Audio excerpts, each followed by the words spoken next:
ప్రేమికుల దినోత్సవానికి కొత్త భాష్యాన్ని చెబుతూ పేదల మధ్యన ప్రేమ దినోత్సవాన్ని జరుపుకున్నామని నరసాపురం ఆర్డీఓ దాసిరాజు ప్రేమికుల దినోత్సవం సందర్భంగా అభిప్రాయపడ్డారు.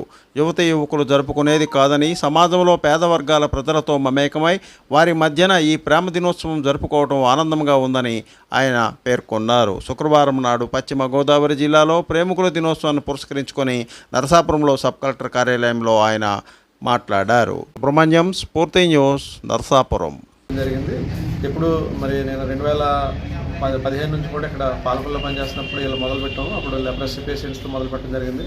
వాళ్ళకు కొంత డ్రెస్సింగ్ మెటీరియల్ ఇచ్చే ఉద్దేశంతో తర్వాత ఈ నర్సాపూర్ లెప్రసీ కాలనీలను కూడా మనం ఈ కార్యక్రమాలని ప్రతి ప్రేమికుల రోజున వాళ్ళతో కేక్ కట్ చేసుకుని వాళ్ళతో పాటు భోజనం చేసేవాళ్ళం. దానికి ఆదరణ చారిటబుల్ ట్రస్ట్ సారథ్యం వహించేది. మరి వాళ్ళ పెద్దలు కూడా ఈరోజు మనకి చారిటబుల్ ట్రస్ట్ సంబంధించి భగవాన్ వీళ్ళందరూ కూడా మన దగ్గరికి వచ్చేలా చేద్దామన్నప్పుడు ఈ యొక్క కాన్సెప్ట్ని ఈసారి రిక్షా ఫాలోవర్స్ మనకి నర్సాపురం వెళ్తుంటే చాలా దీనంగా ఉంటున్నారు. వాళ్ళకి ఏదైనా చేయాలన్న ఉద్దేశంతో వాళ్ళ మీద ఒక ఈ కార్యక్రమం వాళ్ళ పట్ల మనకి ఉన్న ప్రేమని వాళ్ళ సామాన్యులు కనుక వాళ్ళ పట్ల ప్రేమని మనం వ్యక్తం చేయడం కోసం ఈరోజు ఇక్కడ వాళ్ళతో చేయడం జరిగింది. జర్నలిస్టుల సంక్షేమం సామాజిక బాధ్యతని కూటమి ప్రభుత్వం ఆ బాధ్యతను చిత్తశుద్ధితో నెరవేర్చుతుందని తెలుగుదేశం పార్టీ సీనియర్ నాయకుడు మాజీ సొసైటీ అధ్యక్షుడు పరిమి సత్యనారాయణ సత్తిపండు అన్నారు. స్థానిక శాసనసభ్యులు సొంగ రోషన్ కుమార్ కూడా ఇదే అభిప్రాయంలో ఉన్నారని ఆయన స్పష్టం చేశారు. అతి త్వరలో జర్నలిస్టులకు ఇళ్ల స్థలాలను కేటాయించనున్నట్లు, ప్రెస్ క్లబ్లు కూడా భవన నిర్మాణానికి తమ సహాయ సహకారాలను అందించనున్నట్లు పరిమి సత్యనారాయణ తెలిపారు. ఏపీ వర్కింగ్ జర్నలిస్టుల సమాఖ్య డైరీని తమ శుక్రవారం నాడు తన నివాసంలో ఆయన ఆవిష్కరించారు. ఈ సందర్భంగా ఆయన మాట్లాడారు. స్వామి, స్ఫూర్తి న్యూస్, పశ్చిమ గోదావరి. ఆటంకం కలిగించడం జరుగుతుంది. దానివల్ల మన పట్టణమే అభివృద్ధి ఆగిపోద్ది. సో నేను అనేది వేరే ఉద్దేశాలు వేరే ఆలోచనలు ఏమక్కర్లా. నేను ఏదన్నా ఇందాక శంకరరావు చెప్పాను, చాలా మంచి మాట, సంతోషంగా. సముద్రుడు అని అన్నాడంటే ఆయన మా ఇంటికి మాట్లాడికి నాకు రావడానికి ఇతనికి ఆయనకి వీరు కృష్ణ పట్టుడు శ్రీను పాతనే ఇందులో 30 సంవత్సరాల అనుభవం ఉంది. నేను ఏదైనా మనస్ఫూర్తిగానే ఉంటాను తప్ప నాకు అసలు శత్రువు అనే వ్యక్తి కానీ అంటే పగ మనిషి అనేది ఉండకూడదు అని కోరుకుంటాను దేవుడి దగ్గర. అంతే తప్ప అందరూ బాగుండాలి. శత్రువులు కూడా నేనే తిరిగి పాల్గొస్తాను. జంగారెడ్డిగూడెం పట్టణంలో కొలువుదీరిన శ్రీచక్ర సహిత ముత్యాలమ్మ అమ్మవారి ఆలయంలో శుక్రవారం నాడు పంచామృతాభిషేకాలు నిర్వహించామని ఆలయ నిర్మాణకర్త భవిరిశెట్టి మురళీకృష్ణ, పద్మకుమారి దంపతులు తెలిపారు.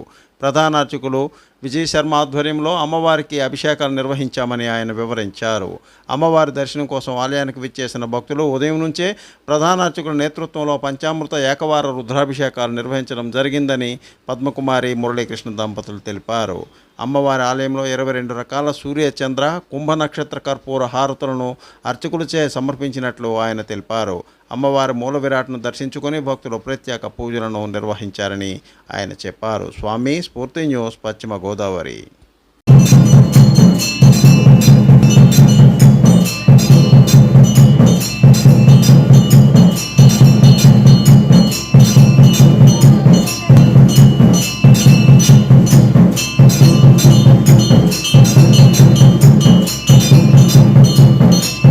కాకినాడ మాజీ పార్లమెంటు సభ్యురాలు, పిఠాపురం నియోజకవర్గ వైఎస్ఆర్ కాంగ్రెస్ ఇన్ఛార్జి వంగా గీత ఆధ్వర్యంలో కాకినాడలో వైఎస్ఆర్ కాంగ్రెస్ పార్టీ కార్యాలయంలో వైఎస్ఆర్సీపీ అధ్యక్షుడు మాజీ మంత్రి దాడిశెట్టి రాజా పిఠాపురం నియోజకవర్గ పార్టీ నాయకులు, కార్యకర్తలతో సమావేశం నిర్వహించారు. ఈ సందర్భంగా దాడిశెట్టి రాజా మీడియా సమావేశంలో మాట్లాడారు. సింహాచలం, స్ఫూర్తి న్యూస్, పిఠాపురం. నన్ను నమ్మి నాకు ఇచ్చినందుకు మాజీ ముఖ్యమంత్రి శ్రీ జగన్మోహన్ రెడ్డి గారికి కృతజ్ఞతలు తెలియజేసుకుంటూ, అదేవిధంగా మొట్టమొదటిసారిగా నాకు ఈ పోస్ట్ వచ్చిన తర్వాత మొట్టమొదటిసారిగా మా సోదరి మాజీ ఎంపీ వంగా గీత విశ్వనాథ్ గారి కాన్స్టిట్యున్సీ, పిఠాపురం కాన్స్టిట్యున్సీకి నేను రావడం నాకు ఆనందంగా ఉంది. ఇక్కడ దేవదేవుళ్ళ ఆశీస్సులు తీసుకుని కార్యక్రమాలు స్టార్ట్ చేయడం ఎంతో సంతోషంగా ఉంది.